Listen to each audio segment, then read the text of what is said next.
Hello everyone, welcome to the YouTube channel of Chemistry Planet.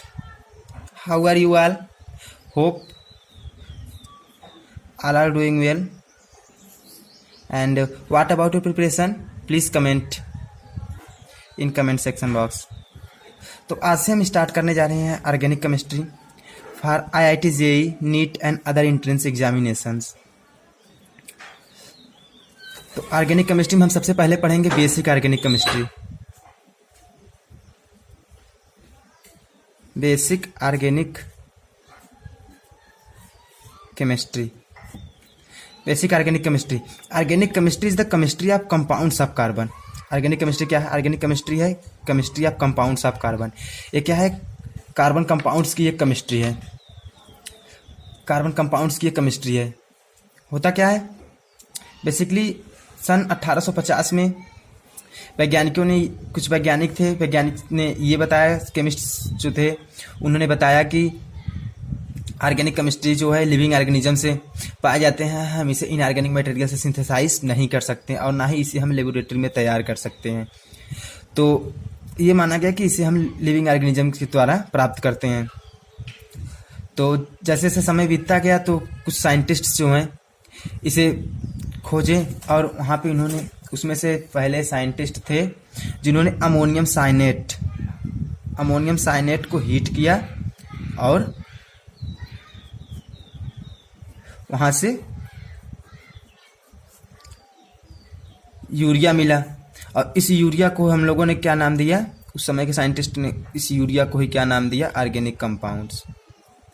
तो जैसा कि पहले बताया गया था कि ऑर्गेनिक कंपाउंड्स को हम लेबोरेटरी में प्रिपेयर नहीं कर सकते, तो साइंटिस्ट जो पहले साइंटिस्ट थे उन्होंने अमोनियम साइनेटो का हीट करके यूरिया का फॉर्मेशन किया और इसे ऑर्गेनिक कंपाउंड्स का नाम दिया गया। तो वहाँ से डेफिनेशन चेंज हुए कि हम ऑर्गेनिक केमिस्ट्री सिर्फ लिविंग ऑर्गेनिज्म से ही नहीं बल्कि इसे हम लेबोरेटरी में भी प्रिपेयर कर सकते हैं। तो क्या बात आती है कि कंपाउंड्स ऑफ कार्बन के कंपाउंड्स को, क्या हम सारे कार्बन के कंपाउंड्स को जो है ऑर्गेनिक केमिस्ट्री ऑर्गेनिक कंपाउंड बोलेंगे? जैसा कि मान लो हमारे पास कोई कंपाउंड है NaCN या सोडियम बाइकार्बोनेट Na2CO3 या फिर NaHCO3 सोडियम बाइकार्बोनेट। इसमें भी कार्बन है, इसमें भी कार्बन है एंड इसमें भी कार्बन है। तो क्या ये सब ऑर्गेनिक कंपाउंड्स हैं? तो आंसर इज नो। ये सब हमारे क्या है? इनऑर्गेनिक कंपाउंड्स हैं। ये सब हमारे इनऑर्गेनिक कंपाउंड्स हैं। तो इसका मतलब ये डिफिनेशन सही नहीं होता कि सिर्फ कार्बन कंपाउंड्स की जो केमिस्ट्री होती है वो ऑर्गेनिक केमिस्ट्री होती है, ऑर्गेनिक कंपाउंड्स होते हैं।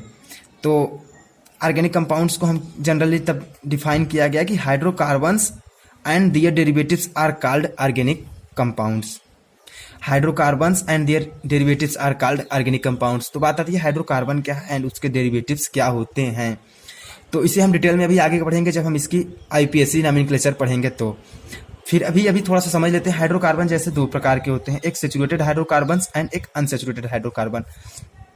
सेचुरेटेड हाइड्रोकार्बन जैसे कि C सिंगल बॉन्ड C हो जुड़ा उसमें, तो इसे हम सेचुरेटेड हाइड्रोकार्बन बोलते हैं। एंड अल्केन जैसे कि अल्केन एंड अनसेचुरेटेड हाइड्रोकार्बन जैसे कि C carbon double bond carbon हो, कार्बन ट्रिपल बॉन्ड कार्बन हो, या सिंपली हम ये बोल सकते हैं कि जिसमें पाई बॉन्ड प्रेजेंट हो उसे हम क्या बोलेंगे? Unsaturated hydrocarbon. जिसमें पाई बॉन्ड प्रेजेंट हो उसे हम अनसेचुरेटेड हाइड्रोकार्बन बोलेंगे। जैसे इसमें एक सिग्मा बॉन्ड है, इसमें एक पाई बॉन्ड है, इसमें एक सिग्मा बॉन्ड है एंड दो पाई बॉन्ड है। इसे हम डिटेल में हाइब्रिडाइजेशन जब पढ़ेंगे जनरल ऑर्गेनिक केमिस्ट्री में, फिर वहां पर हम देख लेंगे इसे हम। तो अभी हम आगे बढ़ते हैं। फंक्शनल ग्रुप क्या होता है? फंक्शनल ग्रुप, तो फंक्शनल ग्रुप जैसा कि डिफिनेशन आप देख रहे हैं, it is the part of compound which decides the physical and chemical properties are called functional group. जो कि किसी भी कंपाउंड के फंक्शनल ग्रुप वे पार्ट होते हैं जो हमें उसके physical part and chemical part के डिसाइड करते हैं। इसके फिजिकल पार्ट क्या होगी, इसके केमिकल प्रॉपर्टीज क्या होते हैं, उससे कुछ केमिकल प्रॉपर्टीज जो होते हैं उसी फंक्शनल ग्रुप के आधार पर हुई होते हैं, वही क्या कहलाते हैं? फिजिकल फंक्शनल ग्रुप कहलाते हैं। तो फंक्शनल ग्रुप में जैसे एग्जांपल हम देख लेते हैं, ये एक हो गया हमारा अल्डिहाइड CHO ग्रुप, ये एक हो गया कीटोन, कीटोन ग्रुप, और ये हो गया हमारा एसिड COOH ग्रुप, ये हो गया हमारा एमाइड CONH2 ग्रुप, ऐसे ही एटसेट्रास। तो हमें पढ़ना है आगे नोमेनक्लेचर, तो उसके लिए सबसे पहले हम जान लेते हैं कंपाउंड के स्ट्रक्चर्स क्या होते हैं, उसके फंक्शनल ग्रुप। तो देखिए एक टेबल आप सभी बना लेंगे, जैसे जैसे हम पढ़ाते जा रहे हैं वैसे वैसे आप सबको नोट्स बनाते जाने होंगे। अगर आप नोट्स बनाए रहेंगे तो आपको दोबारा रिवाइज करने में आसानी होगी, बार बार देखो वीडियो नहीं देख सकते ना, तो इसके लिए आपको नोट्स बनाते हुए चलना होगा। तो आप एक टेबल बना लेंगे जिसमें compound structure, functional group, prefix name and suffix name. Suffix name में भी दो टेबल बनाएंगे। सफिक्स नेम में एक when carbon atom is counted, जब कार्बन एटम को हम काउंट करेंगे तब, और एक when carbon atom is not counted, जब एक बार हम कार्बन एटम काउंट नहीं करेंगे तब। तो इसके कंपाउंड स्ट्रक्चर जैसे हमें दिया होता है RCOH। तो आर बेसिकली हमारे क्या होता है, एक अल्किल ग्रुप होता है। अभी हम आगे पढ़ेंगे। आर एक जिसकी जनरल फार्मूला होता है CnH2n+1। तो अभी हम सारे फंक्शनल ग्रुप के जनरल फार्मूला अभी पढ़ेंगे आगे, तो वहाँ देख लेंगे। तो RCOH, ये जो इसकी स्ट्रक्चर होती है C+OH, ये जो होती है ये क्या होती है, इसकी फंक्शनल ग्रुप, यही एक फंक्शनल ग्रुप है। इस फंक्शनल ग्रुप के नाम जो होता है इसे हम बोलते हैं एसिड। और IUPAC नेमिंग में अभी हम आगे पढ़ेंगे कि हमें प्रीफिक्स नेम उसका चाहिए होता है, उसका रूट वर्ड एंड उसका सफिक्स नेम चाहिए होता है, तो उसमें हमें क्या करेंगे। अगर हम इसे प्रीफिक्स नेम की तरह अगर ट्रीट करेंगे, अगर प्रीफिक्स नेम अगर इसका जाने तो इसे हम बोलेंगे कार्बोक्सी, और सफिक्स नेम में अगर हम कार्बन एटम को काउंट करते हैं तो बोलेंगे ओइक एसिड, और अगर कार्बन एटम काउंट नहीं करते हैं तो इसे बोलेंगे कार्बोक्सिलिक एसिड। ऐसे ही RCHO, इसमें जो ये ग्रुप है CHO, जो इस CHO ग्रुप है इसे हम इसी फंक्शन को क्या बोलते हैं, हम अल्डिहाइड। हमें सब इसे अच्छे से याद करना होगा, क्योंकि ऑर्गेनिक केमिस्ट्री में देखो कुछ ना कुछ तो फिर याद तो करना होगा, तो हम इसे अच्छे से याद कर लेंगे। आप सब टेबल बना करके एक बार दो बार ट्राई करेंगे, याद हो जाएगा, उतना टफ तो है नहीं।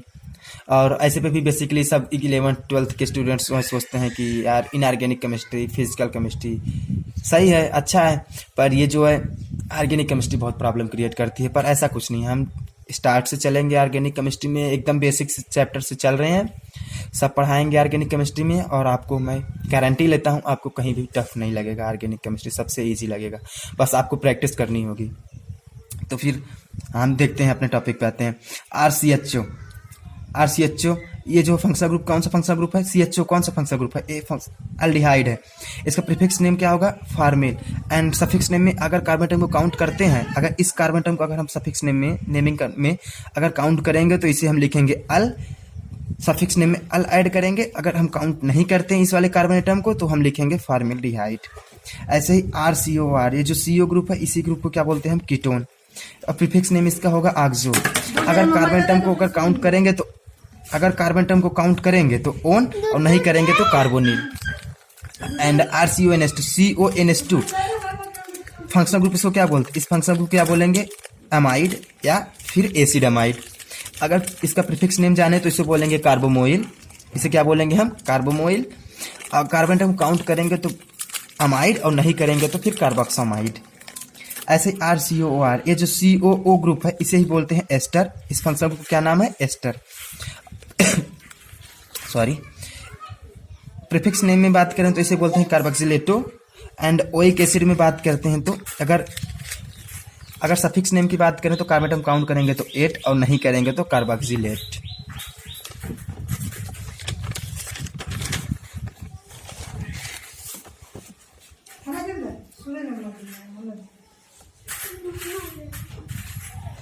तो ऐसे ही COX, इस ग्रुप को क्या बोलेंगे हम, एसिड हाइलाइड। जैसे कि COCl, इसे हम क्या बोलेंगे, एसिड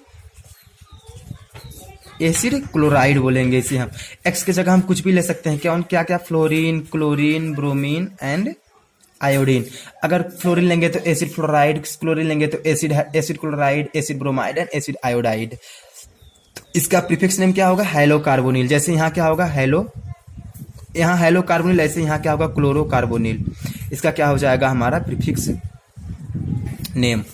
तो अगर हम कार्बन एटम, इस कार्बन एटम को अगर हम काउंट करते हैं सफिक्स नेम में, तो बोलेंगे ऑयल हैलाइड, यहाँ पे ऑयल क्लोराइड हो जाएगा। अगर नहीं करते हैं तो कार्बोनिल हैलाइड है, यहाँ पे क्या हो जाएगा, कार्बोनिल क्लोराइड्स। प्लीज़ आप नोट्स बना के रखेंगे, आप नोट्स बनाएंगे तो दोबारा प्रिपेयर करने में, रिवाइज करने में आपको आसानी होगी।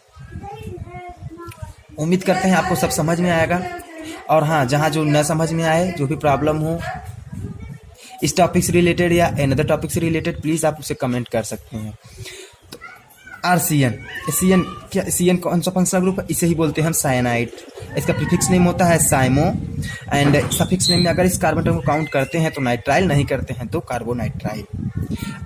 ROR, इसमें जो O है इसे क्या बोलते हैं, ईथर। ये कौन सा ग्रुप है, ईथर।